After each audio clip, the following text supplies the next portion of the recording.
Let me tell you about a name Britain tried to bury.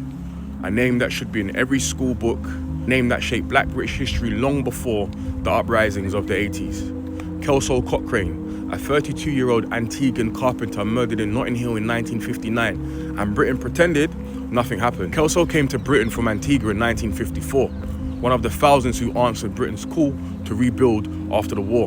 He worked hard, paid his taxes, held down multiple jobs, and dreamed of becoming a lawyer. He wasn't a criminal, he wasn't a threat, he was a man trying to build a future in a country that promised opportunity.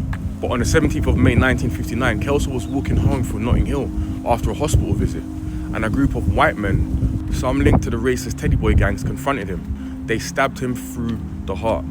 Kelso died on the pavement alone, bleeding out in a country he believed would protect him. The police arrived quickly, but no one was ever convicted.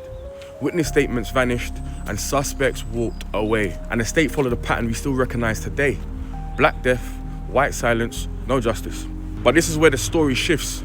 For the first time, Black people in Britain realized we are visible when needed and invisible when harmed. Kelso's murder united the Caribbean community. 6,000 people attended his funeral, one of the earliest civil rights demonstrations in Britain. It was a turning point, a moment when the community said, enough, we will not be silent. People talk about the 1958 Notting Hill riots, but they forget this. Kelso's murder came after the riots, and the police still failed to protect Black people. It confirmed what the community already knew. Police weren't on their side. Racist violence wasn't taken seriously. Justice wasn't guaranteed, and Black life wasn't valued. Even Oswald Mosley, the fascist, tried to exploit the murder politically. And historians say Kelso's death helped push Claudia Jones to intensify the work that would plant the seeds of what we now know as the Notting Hill Carnival. Out of pain came resistance, out of silence came solidarity, and out of injustice came culture and a celebration. Kelso's legacy is not history, it's continuity.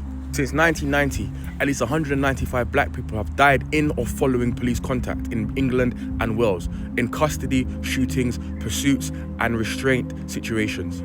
And based on restraint-related deaths from 2012 to 2021, Black people in Britain are around 7 times more likely than white people to die following police restraint, despite making up a far smaller share of the population. This isn't coincidence, this isn't a few bad apples. This is a structure repeating itself across generations.